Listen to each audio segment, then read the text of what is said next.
पिछले वीडियो में हमने गोलीय दर्पण के लिए क्रियाकलाप के द्वारा बिंब की विभिन्न स्थितियों के बने प्रतिबिंबों की विशेषताओं के बारे में अध्ययन किया था। इस वीडियो में हम गोलीय दर्पण द्वारा बिंब की विभिन्न स्थितियों के लिए बने प्रतिबिंबों का अध्ययन किरण आरेख खींचकर करेंगे। सर्वप्रथम हम गोलीय दर्पण के सामने रखे एक सीमित साइज के बिंब मोमबत्ती के बारे में विचार करते हैं। हम देखते हैं कि दर्पण के सामने रखी वस्तु का प्रत्येक छोटा भाग एक एक बिंदु वस्तु के समान कार्य करता है तथा इस वस्तु के प्रत्येक बिंदु से अनंत प्रकाश किरणें उत्पन्न होती हैं, जिनकी सहायता से हम किरण आरेख खींचकर प्रतिबिंब प्राप्त कर सकते हैं। लेकिन हम बिंब के प्रतिबिंब की स्थिति निर्धारण करने के लिए विशाल संख्या में इन बिंदुओं से निकलने वाली प्रकाश किरणों में से हम सुविधा अनुसार कुछ किरणों को किरण आरेख बनाने के लिए प्रयोग करते हैं। हम किन्हीं दो परावर्तित किरणों के प्रतिच्छेद से किसी बिंदु बिंब के प्रतिबिंब की स्थिति को ज्ञात कर सकते हैं। ये किरणें ऐसी होनी चाहिए जिनका दर्पण से परावर्तन के पश्चात उनकी दिशा जानना आसान हो। आइए हम इन किरणों पर विचार करते हैं। जब कोई प्रकाश किरण मुख्य अक्ष के समांतर अवतल दर्पण पर आपतित होता है, तो दर्पण से परावर्तन के पश्चात यह किरण अवतल दर्पण के मुख्य फोकस से होकर गुजरती है।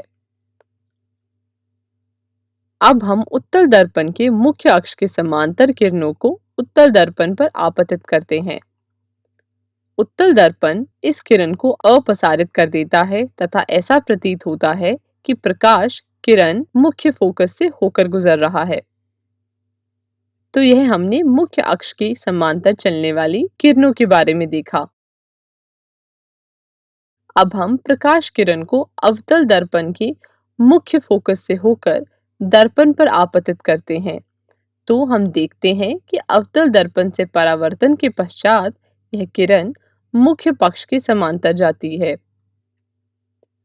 अब यही स्थिति उत्तल दर्पण के लिए देखते हैं। उत्तल दर्पण के मुख्य फोकस की ओर निर्देशित किरण परावर्तन के पश्चात मुख्य अक्ष के समांतर हो जाती है। तो यह हमने मुख्य फोकस से होकर चलने वाली किरणों के बारे में देखा। आइए अब हम अवतल दर्पण की वक्रता केंद्र से गुजरने वाली प्रकाश की किरण के बारे में विचार करते हैं। हम देखते हैं कि परावर्तन के पश्चात प्रकट किरण उसी पथ से वापस परावर्तित हो जाती है जिस पथ से वह दर्पण पर आपतित होती है, अथवा उत्तल दर्पण के वक्रता केंद्र की ओर निर्देशित किरण परावर्तन के पश्चात उसी पथ के वापस परावर्तित हो जाती है जिस पथ से वह दर्पण पर आपतित होती है। ऐसा क्यों होता है? चलिए इसे विस्तार से समझने की कोशिश करते हैं। प्रकाश की एक किरण उसी पथ से इसलिए वापस आती है क्योंकि आपतित किरणें दर्पण के परावर्तक सतह पर अभिलंब के अनुदिश पड़ती है। तो यह हमने वक्रता केंद्र से गुजरकर चलने वाली किरणों के बारे में देखा। जब प्रकाश की किरण अवतल दर्पण के ध्रुव बिंदु P की ओर मुख्य अक्ष से तिर्यक रेखा में दर्पण पर आपतित होती है, तो यह किरण तिर्यक दिशा में परावर्तित हो जाती है। आइए अब उसी को उत्तल दर्पण के लिए देखते हैं।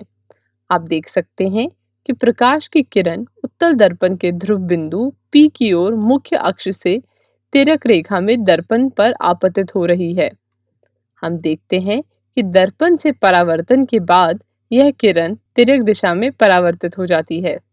अतः आपतित तथा परावर्तित किरणें आपतन बिंदु पर मुख्य अक्ष से समान कोण बनाते हुए परावर्तन के नियमों का पालन करती है। उपरोक्त सभी परिस्थितियों में परावर्तन के नियमों का पालन होता है। आपतन बिंदु पर आपतित किरण इस प्रकार परिवर्तित होती है कि परावर्तन कोण का मान सदैव आपतन कोण के बराबर होता है। तो यह हमने ध्रुव बिंदु से गुजरकर चलने वाली किरणों के बारे में देखा। आइए तो जो अभी तक हमने पढ़ा है उसे कॉपी में नोट कर लीजिए।